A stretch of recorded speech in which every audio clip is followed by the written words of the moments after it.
Subscribe to our channel and press the bell icon to never miss an update. So ops will be equal to logistics in the future because inefficiencies in logistics are tremendous, and every ops position will circle around one or two of logistics features. So if you are in a job to eliminate one or two inefficiencies, you're already set.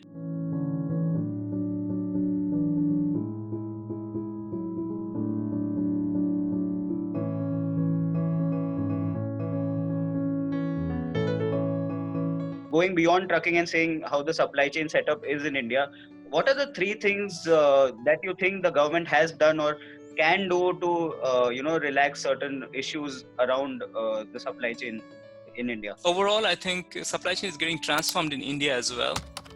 People are using big data and other data that they're collecting from a variety of sensors and all to optimize the supply chain. So can you give us a few examples of how data is being used in the supply chain space? Sure. So one is, of course, how the data can be, since we can continue a discussion with the trucking. So Right. There are fuel sensors on the trucks, which can prompt the user or the fleet operator, like how are we consuming the fuel, whether this is more fuel efficient, how is the driving pattern of the driver, and real time the sensors can relay information to the fleet operator saying that, hey, this driver is over speeding, looks like this driver will meet with an accident in the next 15 minutes, right? So those kind of information is passed on through the use of sensors and other kind of mechanisms that are already put in place in a truck. And so if the data of the supermarket is relayed real time to the suppliers, for instance, you can save a ton of inventory costs. You can improve your planning processes in your replenishment policies. So I think in everywhere, data will come more and more handy with not only prediction, but also using the predictions to better optimize what we call the prescriptive models. I'm an ops guy. I've decided that, okay, this is where I want to make my career. What are the three things that you think are going to be the future? What are some of the jobs that I should vie for at this point in the history of supply chain? So I think at this moment, most of the jobs in ops are going to get around the logistics part of it, first of all.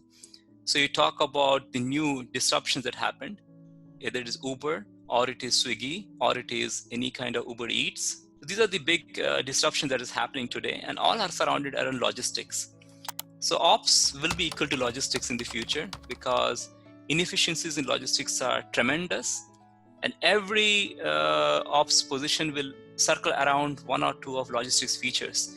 So if you are in a job to eliminate one or two inefficiencies, you're already set, right? So I would say for the future, if you want to work with Rivigo, or you want to work with say Big Basket, or you want to work with Grofers, or you want to work with Swiggy, or you want to work with Amazon, it all centers around logistics. So take up good courses in logistics, I would say, and particularly focus on the order fulfillment. Take courses in logistics management, take courses in transportation, take courses in big data, take courses in kind of econometric models, take courses in machine learning. So if you take functional courses in logistics and data-driven courses, you're extremely well prepared for the next decade or so. Most guys who take up ops and supply chain come from a engineering background, and what would you want to say to non-engineers who are aspiring to maybe get into operations and are not sure if they'll be good enough for it? No. I think today we embrace diversity. We celebrate them in the class. Mm-hmm. So I think anybody can take up an ops career. If you like numbers, you have to like numbers, and you have to appreciate because at the end of the day, operations is all about execution and managing your trade-offs. If you like numbers and you want to use numbers to take decisions, I think ops is definitely for you. So 3 companies that you really admire for the way they've set up their operations and whatever innovation they've brought into the industry, you really admire. So I used to work with GE before, so I will start from that day till today. When I used to work for GE, particularly rail cars, I think they had a very fascinating, even in those days, which is early 2000, we used to use huge data. That time it was data warehouse separately. So we used to use huge data for deciding which rail car has to go for which day maintenance. So the maintenance policies, the strategies were well defined for thousands, hundred thousands of rail cars of different categories. So it was a massive job. But I think even in those days, GE Railcar used to manage their operations extremely well on the field. But in recent times, I'm quite fascinated with the way how, for example, Big Basket works. I visited their warehouses. I visited their operations. I really impressed about how Grofers work. I visited their warehouses. I spoke to those people. And that will connect very well to even today's COVID era. Because both Big Basket, Grofers, they're very nicely positioned to cut down the intermediaries, work directly with the kind of farmers, or in this case the distributors, and make sure that the stock is available to your customers with a highly convenient delivery slots. The algorithms they use for delivery, the routing, the way they are storing the products in the warehouse so that the inventory turns are very high. So I think I have a huge deal of respect with both of these companies. Because of Industry 4.0, a lot of things, the way they have been doing for so many years, we've changed a lot of those things. Tech has gotten disrupted a lot of spaces. So what are some of the things that you've noticed that industry is doing and that you try to bring to the classroom? So let me give you an example. So when I started my PhD, those days, I was working in the area of autonomous vehicles and distribution warehouses, right? So these warehouses were getting more and more common in Europe and US, just because one, we had to save cost in storage, but second, customers were demanding fluctuating orders, right? Because the customer expected flexibility in throughput.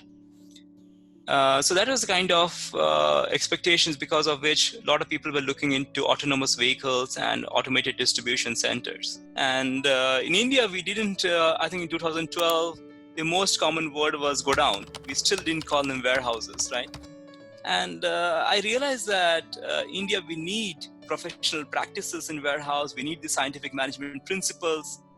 So if these are the kind of flavors we need to launch programs which are more suited for the country.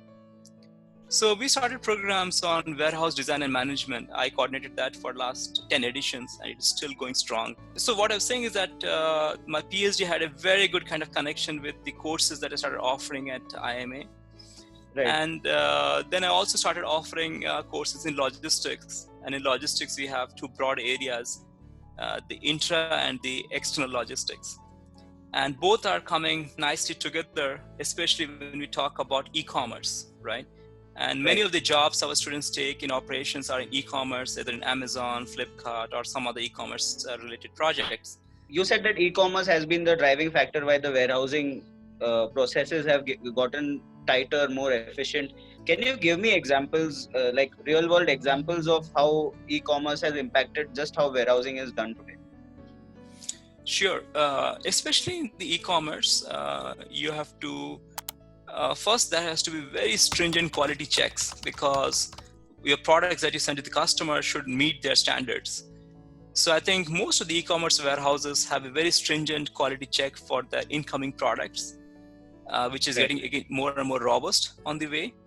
And not only that, the processes of storing the products, the warehouse management systems that are being developed for handling high velocity items, the way we are kind of putting our pickers on the floor to pick the items, how do you really cluster the orders? So all of the efficiency kind of strategies that we are using on the warehouse floor has come primarily because of e-commerce. And the fundamental reason is because warehouses were considered earlier as a cost center, right? But today, warehouses are looked upon as value-added center, and we want speed. So we have to look at both speed and cost. But speed takes a bit advantage, or people really want speed more than the cost as such. Yeah, they want same day delivery, they want next day delivery, and they're willing to pay premium for that. Right. Other aspect of supply chain that you are an expert at and you've done quite a bit of work on is the whole trucking system in India. India has a decent network of roads in the last couple of decades. some of our programs have yielded some results, but some of the programs are still lagging behind compared to what had been promised in terms of building a network of roads that can help the movement of goods. So in that context, where does India stand in terms of its setup for the trucking system? What percentage of goods I think are delivered through trucks even today? Like, we don't use railways. Maybe about 70-75% of the freight in domestically is transported over roads.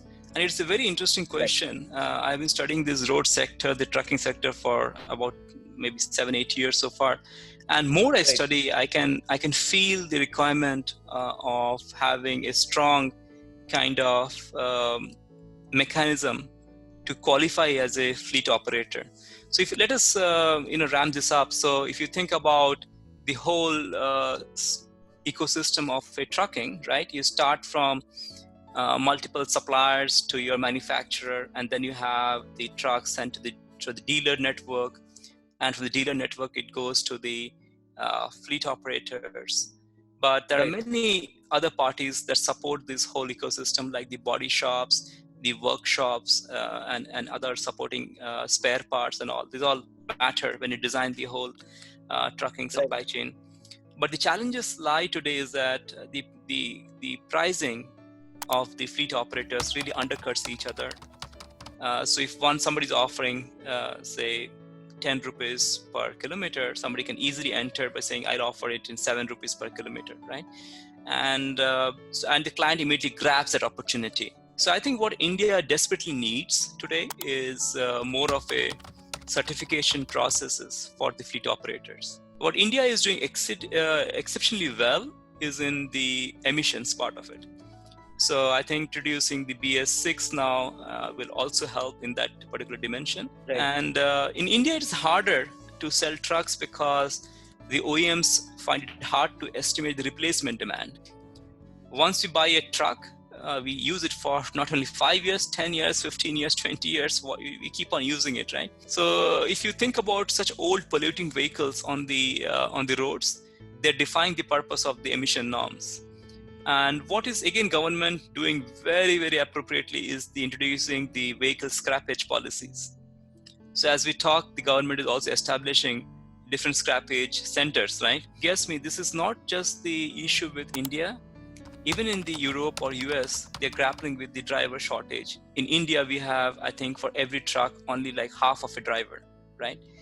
So 50% of the trucks are idle just because we do not have qualified drivers. Now that's going to be a big challenge going forward because we still do not have efficient railway connectivity to the hinterland. So we have to depend on the road structure, but we need to also find out how much can we get better in driver retention. So I think these are the three big things that India should really focus on: driver shortage, vehicle scrappage, and how do you eliminate the entry of poor fleet drivers. Poor in the sense, poor service fleet owners. IIM A provides a very good platform to corporates. Many of them probably get a job before even getting through entering the first session. But in general, I think students realize that all the courses and how they are designed are meant for transforming how they think.